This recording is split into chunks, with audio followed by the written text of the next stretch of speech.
Selamat siang sahabat Jawa Timur dimanapun Anda berada. Kembali lagi dalam program Jatim News Today untuk edisi penanganan COVID-19 yang ada di Provinsi Jawa Timur. Nanti kita akan tergabung bersama dengan beberapa reporter dari lembaga penyiaran publik lokal, pemerintah, kabupaten, kota di Jawa Timur untuk update COVID-19.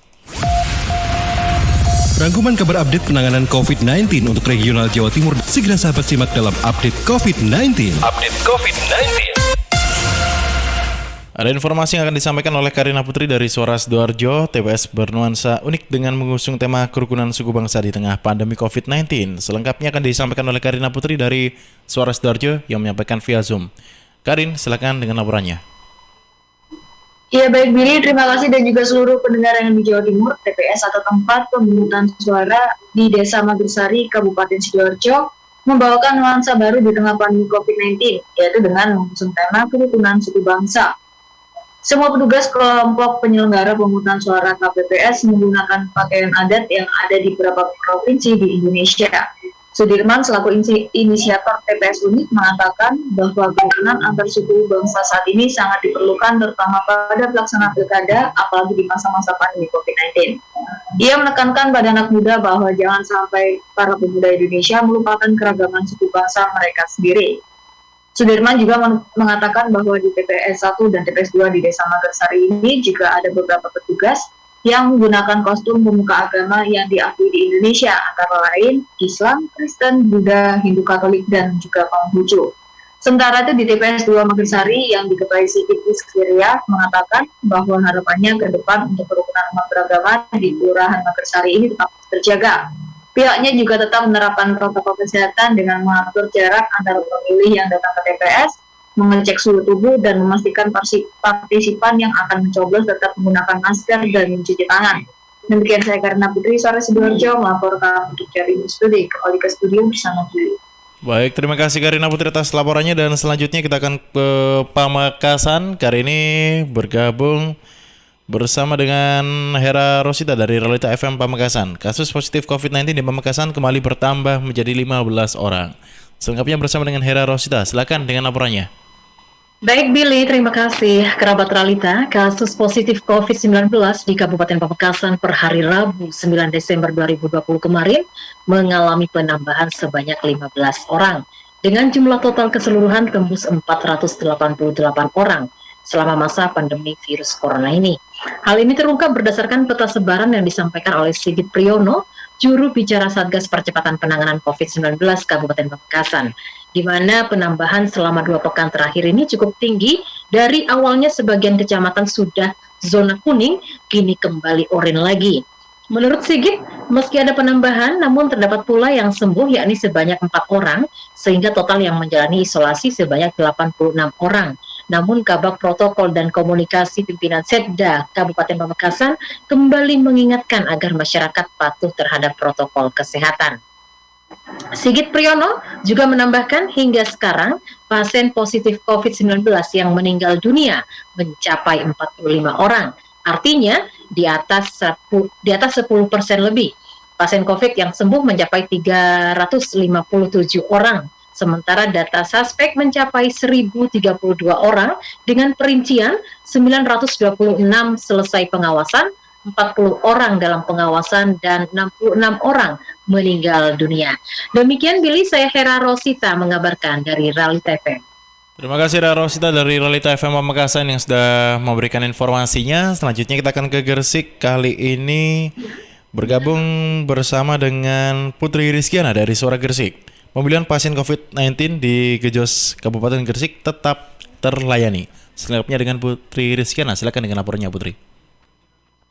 Sebanyak 45 pasien COVID-19 yang dirawat di ruang isolasi di Stadion Gelora Joko Samudro menggunakan hak suaranya pada pemilihan Bupati dan Wakil Bupati tahun 2020. Mereka mencoblos di area ruang isolasi dan diawasi oleh petugas medis. Sedangkan petugas dari penyelenggara pemilihan sendiri hanya memantau lewat CCTV. Semua proses pemungutan suara di area isolasi dilakukan oleh tim medis. Ketua PPK Kebomas Habibur Rahman mengatakan jumlah pasien yang dirawat di Stadion Gelora Joko Samudro ada sebanyak 76 pasien. Namun dari data DPT, hanya 47 pasien yang boleh mencoblos. Sisanya tidak memenuhi syarat, tidak masuk DPT dan tidak mendapatkan form A5. Lebih lanjut, Habib menjelaskan dari 47 jumlah DPT di ruang isolasi yang menggunakan hak suaranya hanya 45 pasien. 2 orang tidak mencoblos karena dinyatakan sembuh. Rincinya pemilih laki-laki 27 orang dan pemilih perempuan ada 18 orang. Sementara itu, Komisioner Divisi Sosialisasi dan SDM, Makmun, mengatakan sudah semestinya seluruh warga Gresik terpenuhi hak pilihnya. Karena itu penyelenggara harus jemput bola agar seluruh pemilih terfasilitasi. Dari pantauan suasana pencoblosan di semua wilayah Kabupaten Gresik sedang gerimis, namun hal itu tidak menyurutkan semangat pemilih untuk datang ke TPS. Beberapa hal untuk meningkatkan partisipasi sudah dilakukan oleh teman-teman KPPS, seperti membuat TPS unik hingga ada door prize untuk pemilih. Berikut informasi yang dapat kami sampaikan. Saya Putri Rizkiana, Suara Gresik mengabarkan untuk Jatim News Today.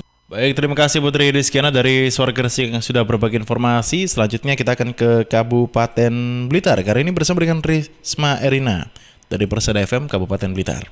Hingga kini wilayah Kabupaten Blitar masih berstatus zona orange.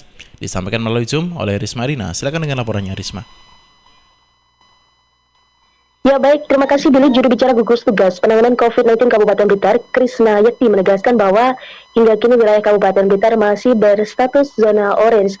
Walaupun saat ini banyak daerah yang masuk zona merah namun masih tetap bertahan.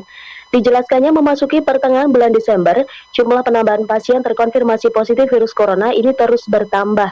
Dalam sehari saja tercatat ada kasus baru sekitar 5-10 orang. Menurutnya pemicu utama wilayah Kabupaten Blitar bertahan di status zona orange karena adanya sejumlah klaster seperti klaster keluarga, lalu klaster ASN dan kontak erat pasien sebelumnya. Sehingga masyarakat diimbau selalu siaga dan waspada manakala terjadi ataupun melakukan aktivitas sehari-hari untuk tetap menerapkan upaya pencegahan penyebaran corona seperti memakai masker, mencuci tangan, dan menjaga jarak. Krisna menambahkan jumlah kumulatif pasien terkonfirmasi positif di Kabupaten Blitar ada 1.170 orang, dengan rincian 1.015 orang dinyatakan sembuh, 55 orang diobservasi, dan 95 orang meninggal dunia. Selain itu ada 6 kecamatan yang masuk zona hijau, yakni Wates, Binangun, Pangurjo, Wonotirto, Garum, dan Wonotadi. Sedangkan zona orange ada di Kecamatan Bakung dan Udanawu. Lalu sisanya sekitar 14 kecamatan masuk dalam zona merah. Demikian saya Risma Erina, LPPL Radio Persada FM Kabupaten Blitar, melaporkan untuk Jatim News Today. Baik, terima kasih Risma Erina dari Persada FM Kabupaten Blitar. Untuk selanjutnya kita akan bergabung bersama dengan Amanda dari Suara Madiun. Selain kontak erat, pelaku perjalanan juga mendominasi peningkatan kasus positif di Kota Madiun. Selengkapnya bersama dengan Amanda. Silakan dengan laporannya. Sahabat Jatim News Today, kewaspadaan wajib terus ditingkatkan masyarakat Kota Madiun. Pasalnya, kasus konfirmasi masih terus terjadi. Setidaknya terdapat 3 tambahan kasus konfirmasi di Kota Madiun, Rabu 9 Desember 2020. Kasus nomor 251 berinisial EH, 59 tahun berjenis kelamin perempuan, warga Kelurahan Klegen. Saat ini, EH masih menjalani isolasi di Rumah Sakit Rujukan COVID-19 di Kota Madiun. Riwayat sebelumnya, EH melakukan perjalanan ke Ponorogo akhir bulan lalu. Selanjutnya, kasus nomor 252 berinisial KN, 62 tahun berjenis kelamin laki-laki, warga Kelurahan Klegen. KN mengeluh flu, lemas, dan tidak nafsu makan awal bulan lalu dan sempat jatuh sehingga menjalani perawatan di rumah. KN juga mengalami sesak sehingga langsung dibawa ke Rumah Sakit Rujukan COVID-19 dan masuk ruang isolasi. KN dilakukan swab test namun meninggal beberapa jam setelah perawatan sebelum hasil keluar. Kendati begitu, KN tetap dimakamkan dengan prosedur COVID-19 sebagai kasus probable. Hasil swab keluar dan KN positif COVID-19. Terakhir, kasus nomor 253 berinisial BN 27 tahun berjenis kelamin laki-laki warga Kelurahan Pangungangan. BN menjalani isolasi di salah satu rumah sakit di Kota Madiun dalam kondisi stabil tanpa keluhan. Selain kontak dengan kasus konfirmasi, BN juga sempat melakukan perjalanan ke Surabaya pada pertengahan bulan lalu. Sebagai informasi sahabat, kasus konfirmasi di Kota Madiun saat ini 253 orang dengan 194 orang diantaranya telah sembuh, 29 orang masih dalam perawatan, 16 orang isolasi mandiri di rumah, dan 14 orang meninggal dunia. Saya Amanda, Suara Madiun untuk Jatim News Today. Baik, terima kasih Amanda dari Suara Madiun yang sudah memberikan informasi penutup ya untuk Jatim News Today edisi 10 Desember 2020. Bisa didengarkan setiap hari Senin sampai dengan Sabtu di jam 11:05. Saya Billy Patopo harus pamit undur diri. Wassalamualaikum warahmatullahi wabarakatuh.